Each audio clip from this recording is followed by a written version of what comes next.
Y ya nos acompaña, usted lo ve, el diputado Demócrata Cristiano, vicepresidente de la Cámara de Diputados, el Demócrata Cristiano, Erika Edo. Diputado Edo, gracias por estar aquí. Como siempre, un gusto. Gracias. No, muchas gracias, Matías, por la posibilidad de conversar esta noche.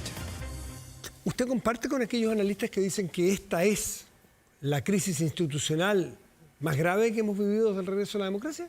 ¿O cree que es exageración o compite con otras al menos? Yo creo que en el Poder Judicial, en este poder independiente del Estado, es la crisis más grave. Hemos tenido crisis institucionales también de una gravedad muy fuerte, como fue probablemente el caso Mobgate, que estuvo muy cerca del presidente de la República, aquel entonces, el presidente o expresidente Lagos. Pero creo que esto en el Poder Judicial es la crisis más grave en los 34 años y yo le equiparo solo a la gravedad que tuvo el caso Mobgate en los años 2000. Bueno, a ver, entrémosle a la crisis porque yo mencionaba esta granada, o bomba de racimo, o caja de Pandora, como dijo más académicamente el ministro Cordero. Que a esta altura es un container de Pandora, para ser franco. Un container de Pandora. Bueno, el ministro ha demostrado que, no sé si sabía o qué sabía de lo que podía suceder. Yo creo que más bien él hizo proyecciones por sentido común de que esto tendría límites insondables. ¿A usted le parece que usted plantea acusación en dos casos, el ministro Matus y la ministra Vivanco, que alguno de ellos es más grave o cree que están en el mismo nivel? A ver, primero ambos faltan, tanto en Vivanco como en Matus, faltan al principio de probidad. Para mí eso es básico y faltar al principio de probidad es una cuestión que, en mi opinión, impide que ambos ministros sigan en la Corte Suprema. Quiero partir de ahí. Pero obviamente que lo de Vivanco tiene algunos adicionales. Tiene algunos adicionales que, de hecho, eso ha significado que hoy la Fiscalía haya abierto una investigación ante la eventualidad de que estemos también frente a delitos. No solo frente a una falta de probidad o falta a los deberes ministeriales, que es lo que comparten en eso Matus y Vivanco, sino que existan en el caso, además de Ángela Vivanco, la posibilidad de que existan delitos. De hecho, hablan de la posibilidad de que exista el delito de cohecho. Estaba leyendo hace poco la declaración que sacó la Fiscalía. Negociación incompatible, tráfico de influencia. Es decir, lo de Vivanco tiene un adicional en el ámbito de lo penal y que obviamente eso le da más gravedad a la situación. Pero desde el punto de vista de la probidad, de lo que indica la Constitución, por lo que es acusado un ministro de la Corte Suprema, creo que en ambos casos esa falta de la probidad está claramente determinada. Vamos al caso más simple, si usted quiere. Simple porque usted ha dicho que el otro tiene un adicional de complejidad. Que es la complejidad, ¿no es cierto?, penal, ante la eventualidad de que hayan ocurrido delitos. De hecho, cuando uno ve las 6 preguntas que le hace el Pleno a Ángela Vivanco, si uno las analiza, es casi una formulación de cargo de esas 6 preguntas. Claro. A ver, déjeme partir por el ministro Matus, porque parece ser menos complejo. Dicho por usted mismo, eso entiendo. ¿Cuál es, a juicio suyo, el mérito o la clave que explicaría por cuál debe ser acusado constitucionalmente?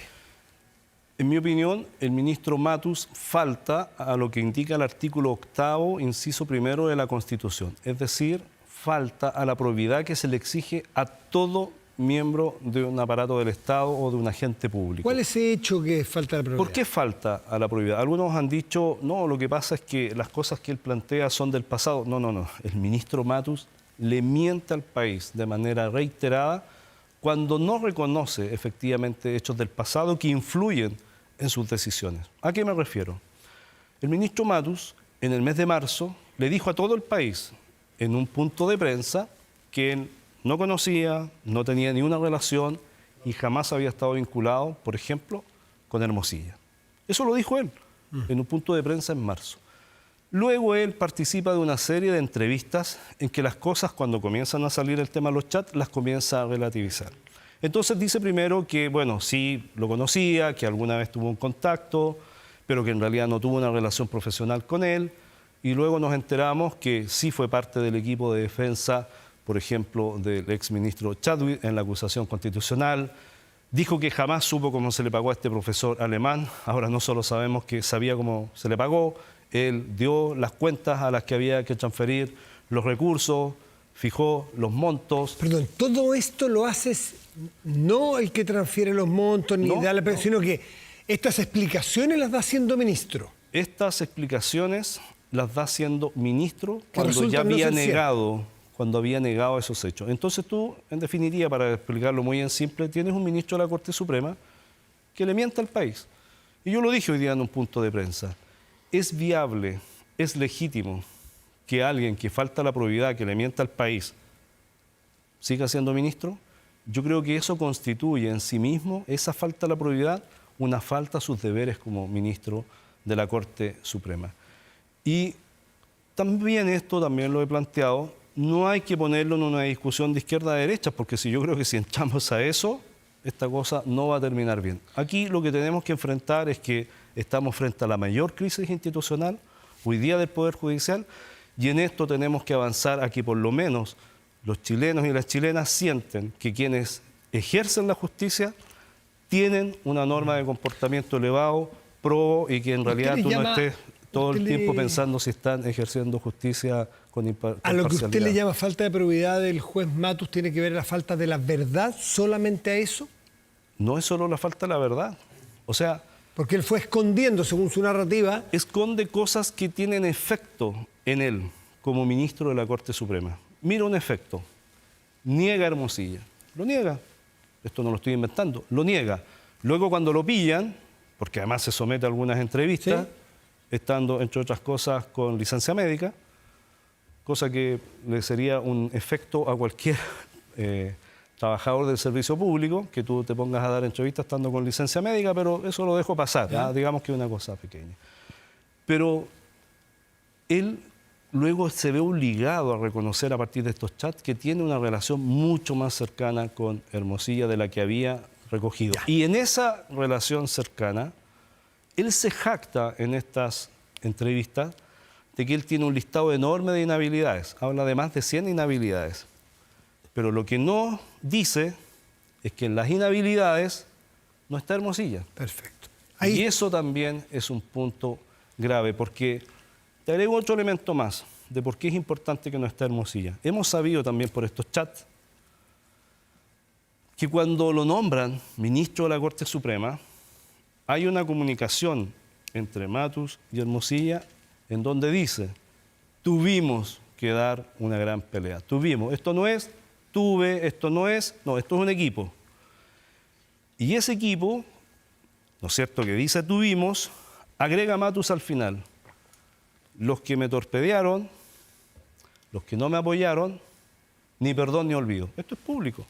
Ni perdón ni olvido. Entonces yo te pregunto a ti, Matías, ¿qué significa en Chile ni perdón ni olvido? Creo que todo el mundo entiende. Ni perdón ni olvido, es decir, nunca acá esto se me va a olvidar y voy a actuar o lo voy a tener siempre presente. A los fallos como entonces, ministro de la Corte yo Suprema. pregunto, ¿a quién se refería de no dar ni perdón ni olvido? ¿A los senadores que no votaron por él? ¿A la gente de la academia que no le gustaba que Matus fuese ministro? ¿A quién se refiere? ¿Y por qué? También es una pregunta, si esos nombres a los que no le va a dar ni perdón ni olvido, los puso en sus inhabilidades. Y si no los puso, y eso sería bueno que lo aclare, entonces obviamente que cuando le toque conocer alguna causa, va a actuar con imparcialidad. Entonces eso para mí son puntos Esos son los argumentos. importantes. Y en lo político tiene apoyo de la oposición. ¿Usted qué apoyos cree poder conseguir? Primero, comentarte que esta acusación, las 10 firmas, están y de sobra. Y no solo de la democracia cristiana, están también de sectores independientes. Hoy día también Chile Vamos ha dicho públicamente que va a exponer sus firmas si finalmente, digamos, acepto eso. Pero acá están las condiciones. Y yo en esto, Matías, voy a ir hasta el final. Yo ya me formé la convicción, no solo moral, jurídica, que esto corresponde. Y no voy a jugar al empate. Y yo, si también la derecha presenta la acusación contra el juez Muñoz y esa acusación tiene fundamentos como los que tiene también la acusación a la ministra Vivanco y como yo creo que tiene la acusación a Matus, yo voy a votar favorablemente las tres. En el caso de Muñoz, lo que se sostiene, no se ha presentado hasta donde yo Así tengo... es. Pero los argumentos que habría para presentar en contra del juez Muñoz, no es por el caso Hermosilla, es el presidente de la tercera sala de la Corte Suprema, tendría que ver con la entrega de información, en un caso totalmente distinto, a una familiar, a una hija, que es una información que estaba contenida en una decisión judicial que él conoció en su calidad de ministro. Así es. Si eso es como se ha expuesto hasta aquí, ¿a usted le parece que amerita también una acusación constitucional? Bueno, eso que tú acabas de relatar se parece mucho a uno de los 6 puntos que le plantearon a Vivanco. Entonces uno también está esperando cuando le piden explicaciones al ministro Muñoz y también cuando se las piden a Matus. Matus recibió, siendo abogado, antes de ser ministro de la Corte, en el apoyo a Chadwick, un pago por más de 14 millones de pesos. Yo oficié al Servicio de Impuestos Internos para saber si ese pago de 14 millones, ese cheque, se emitió una factura, a quién se emitió, una boleta de honorarios, a quién se emitió y de dónde salió el dinero que se pagó. Porque la sospecha que hay es que esos dineros que se pagó la defensa de Chadwick, incluidos esos 14 millones, está en la sospecha, se pagaron con dinero de Factop, que ni más ni menos hoy día está siendo investigada por lavado de activos y por fraude al fisco. Deduzco entonces que usted estaría a favor también de acusar al ministro Muñoz. O sea, esa con los antecedentes que conocemos hasta ahora. Esa acusación que era presente, lo acaba de decir la UDI o Chile Vamos, la presente, revisaremos los antecedentes y si a mí esos antecedentes jurídicos me convencen, como me tiene convencido lo de Matus y Vivanco, obviamente que lo voy a apoyar. Si en esto no hay... ¿Y por qué no ha estudiado lo de Muñoz que dice que me convenzan? ¿Por qué no se forma usted una propia opinión como lo ha hecho en los otros casos? Porque primero créeme que el trabajo de una acusación constitucional yo lo he hecho con absoluta seriedad, consultando a muchos especialistas, recabando información y eso en el tema Matus, en este equipo que desde la bancada ha dirigido y ha coordinado nuestra asesora legislativa que es Carol Binet, hablando con muchos otros abogados y constitucionalistas, requiere mucho tiempo, mucho tiempo. Yo por eso también he sido súper responsable, lo dije hoy día. Perfecto. Esto lo vamos a presentar el 23 de septiembre. Habían algunos que en el tema de Vivanco querían hacer una presentación mañana o el miércoles. Eso no es serio. Entremos al caso de Vivanco, que parece ser hoy día, a vista de todos los expertos que uno llama, conversa y trata de reportear, el más grave. De todos los que hemos visto, parece el más grave, que tiene, por así decir, una graduación más alta, porque, no sé si usted coincide, ¿usted estima que en los chats se trasluce o se ve directamente que hay una contraparte, que hay una contraprestación a ver, si Ángela Vivanco le dice que le da las gracias por su ayuda para ser nombrada a la Corte Suprema, ¿usted siente que con la información que le dio y con los comentarios que le hizo, ella contraprestó algo? ¿Hay contraprestación de Vivanco? O sea, lo que tú me estás planteando es lo mismo que contesta Matus en los chats. O sea, muchas gracias, tuvimos que dar una gran pelea, ni perdón ni olvido. O sea, ¿cuál es la diferencia de eso? Sí, voy a ir a lo que me estás planteando. Contraprestación en Matus no se ve. Bueno, hay un cheque de 14 millones que no sabemos quién le pagó. Pues. No sabemos, pero el caso de Vivanco está claro porque ella le dice, te paso tal y cual información. Pero eso es lo que tenemos que despejar, pues, y esas son las dudas. En el caso de Vivanco, creo que hay un nivel de elementos que han obligado a la propia Fiscalía a abrir una investigación en la Fiscalía, entre otros temas por cohecho. Y cohecho es que obviamente debe haber existido, o ellos tienen la sospecha que existió una contraprestación que puede ser en dinero, especies, favores, etc. O sea, claramente que hay una sospecha de que si hubo cohecho, hubo contraprestación, ¿no es cierto?, en estas comunicaciones. Ahora, eso no lo estoy planteando yo, lo acaba de plantear hoy día la Fiscalía Nacional. Ya, y en este caso, yendo a lo más político, si se quiere, usted hizo una conferencia de prensa hoy día junto con el oficialismo completo, más la democracia cristiana. Usted llegó, yo vi la imagen, llegó y se puso ahí con ellos. O sea, me llamaron, me pidieron que bajase y bajé. Y bajó. Y ahí ustedes presentaron la acusación, o anunciaron la presentación de la acusación en contra de Vivanco, que eso parece que es transversal, no he escuchado hasta aquí nadie que se reste, Vivanco, y en el caso de esa conferencia de prensa, el caso del señor Matus, ¿cierto? ¿Qué pasa con la derecha y Matus? Y se lo plantea del otro lado, en esa conferencia de prensa no se habló de Sergio Muñoz. ¿Qué pasa con el oficialismo y Sergio Muñoz? Nosotros siempre hemos ido, y yo lo he dicho con toda claridad, Matus, ha sido mi presentación, o lo que voy a hacer el 23 de septiembre, y el oficialismo ha ido anunciando a Vivanco también el 23 de septiembre. Hoy día, Chile Vamos anunció una presentación en contra de Vivanco, y ahí en la teoría de conjunción, Vivanco, transversal, ¿te fijas? Y Muñoz. Y por tanto vamos a esperar la presentación que haga la derecha respecto del juez Muñoz. Y yo te digo acá con toda claridad, si los antecedentes jurídicos en el caso del juez Muñoz, del Supremo Muñoz, son de la envergadura de Matus o de Vivanco, obviamente que yo voy a apoyar esa acusación. Mi pregunta es por qué la oposición no se refiere con la misma intensidad a Matus y por qué el oficialismo no se refiere con la misma intensidad de Muñoz. Ahí uno podría ver una suerte de empate. Es que yo creo que si se juega el empate es un error político profundo. ¿Lo Yo está por eso viendo? valoro, yo noto que hoy día lo que sucedió cuando le dan todo el énfasis a Vivanco y habíamos conversado al mediodía de hoy que se iba a presentar por parte del oficialismo y nosotros una acusación en contra de todos los ministros vinculados al tema Hermosilla Audio, y eso era Vivanco y eso era Matus, ese era el acuerdo que teníamos a mediodía. Y por eso cuando yo bajo a la conferencia de prensa a las 7 de la tarde y insisten en Vivanco, que estoy absolutamente de acuerdo y eso yo lo voy a apoyar, y dicen vamos a ver lo de Mato estudiar. No, aquí aclaremos las cosas. Aquí vamos contra todos los ministros que han actuado de manera... ¿Qué le dijeron que están dudando? Falta de prueba. ¿Están dudando es que yo en el oficialismo? Si están dudando, que lo expliquen, pero que lo expliquen a la ciudadanía. O sea, aquí estamos frente a un ministro que en mi caso, y lo vuelvo a repetir, ha faltado a la probidad, le ha mentido al país, y si a mí alguien me quiere convencer que un ministro de la Corte Suprema, que está llamado a ejercer la justicia y a darnos garantías a todos, miente como ha mentido y eso tiene que pasar colado, no cuenten conmigo. O sea, yo no voy a ir a combatir la corrupción cuando son del bando contrario al mío y cuando se trata de los míos, entonces no los toco porque en realidad son buenas personas. Fíjate que en la conferencia de prensa se atrevieron a decir, no, lo que pasa es que Matus mintió nomás. Mintió nomás, o sea... ¿Quién le dijo eso? El diputado Melo lo dijo, es público. O sea, por favor, ¿de qué estamos hablando? O sea, yo creo que la gente escucha eso y dice, oye, ¿me están tomando el pelo? O sea, ¿qué van a decir mañana? No, lo que pasa es que le dieron 10 lucas nomás al juez, pues entonces no hagamos escándalo de esto. Entonces yo de verdad, fíjate que me apasiona esto porque digo, ¿cuándo vamos a parar la corrupción? ¿Cuándo la política se va a dejar de equivocar como se ha equivocado? Y después cuando tiene un estallido social o tiene una crisis social, con cara de pánfilo nos paramos frente a las cámaras diciendo, hoy no lo vimos venir.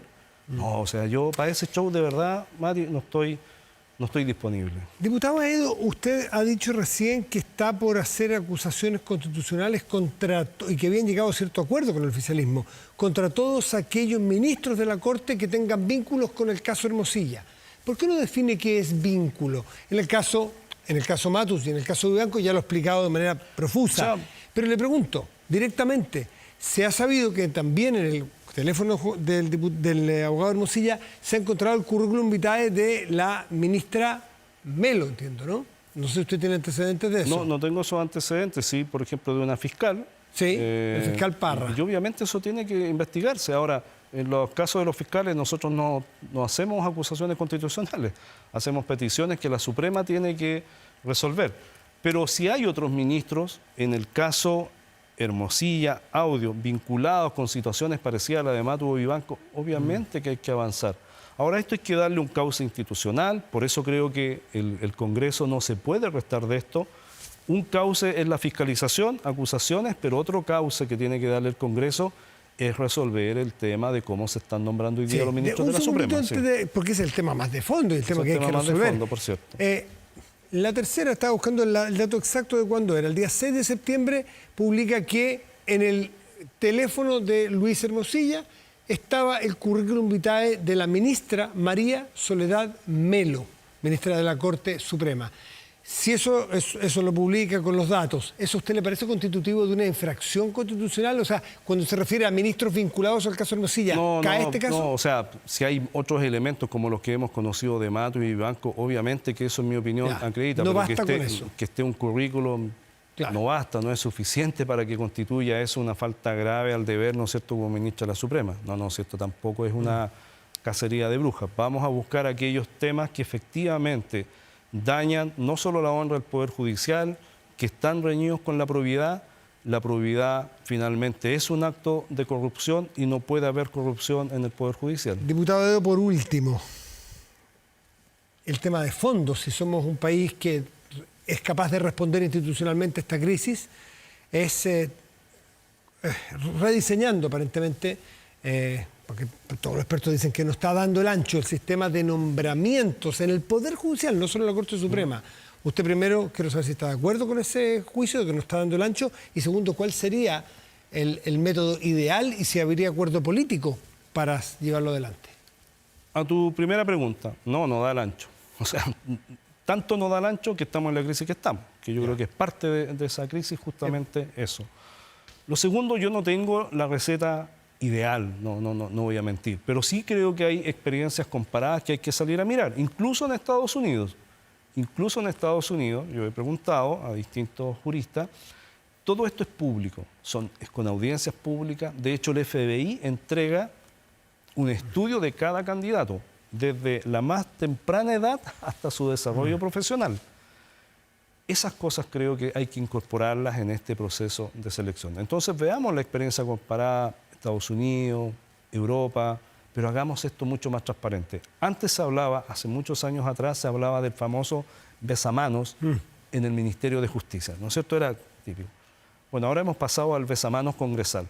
Y yo creo que eso es tan negativo como el besamanos en justicia. Esto sí es más público, esto sí es más transparente, y busquemos entonces, digamos, experiencias que sean en esto mucho mejor que las nuestras. Bueno, vamos a buscarlas e incorporémoslas. Nosotros lo que le hemos pedido también, y hoy día lo conversábamos en la reunión que tuvimos con el jefe de bancada, con Tito Barría, Héctor Barría, que nosotros, la DC tiene un muy buen equipo de constitucionalistas que debieran preparar en esta línea también una propuesta. Ahora eso probablemente no va a ser la respuesta total, habrá que conversarla con otros sectores políticos, pero junto con el tema de acusaciones constitucionales, avancemos rápidamente en un mejor ¿Qué lo hace pensar progreso? a usted que la política ha prometido, por ejemplo, entrar a discutir a fondo el sistema político, que para muchos está en crisis, y no se ha logrado, que el tema de los nombramientos, que es una parte también, que va a haber un acuerdo suficiente y consenso suficiente para modernizar Matías, o actualizar el sistema de nombramientos? Matías, porque yo creo que entrevistas como las que tú haces le hacen bien al país,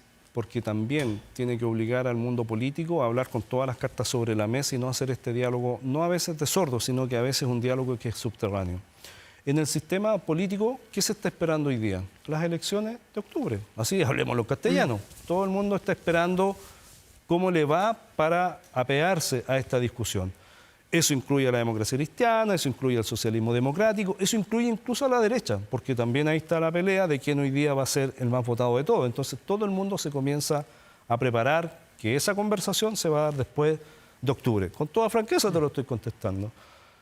Y eso hay que decirlo así a la gente. Eso es oportunismo, esos cálculos, pero no es pensar en un sistema político para evidente, y por eso hay que años. conversarlo de esta forma, porque el resto es música nomás, hay que conversarlo así. Y en el sistema de nombramiento de jueces, obviamente que tenemos que cambiar una forma que si no la cambiamos, obviamente a quien decide, quien nombra un ministro, obviamente que te da una cuota de poder importante. Y aquí también, al final del día, lo que se discute son cuotas de poder. Eric Aedo, vicepresidente de la Cámara de Diputados, diputado de la Democracia Cristiana y patrocinante o presentador ya seguro de la acusación constitucional en contra del ministro Matus y eventual, La de Vivanco estoy listo, eso lo voy a apoyar y voy a esperar los antecedentes de Muñoz cuando los presente en Chile Vamos. Gracias, diputado Aedo, que esté muy Muchas bien. gracias a ti. Buenas noches.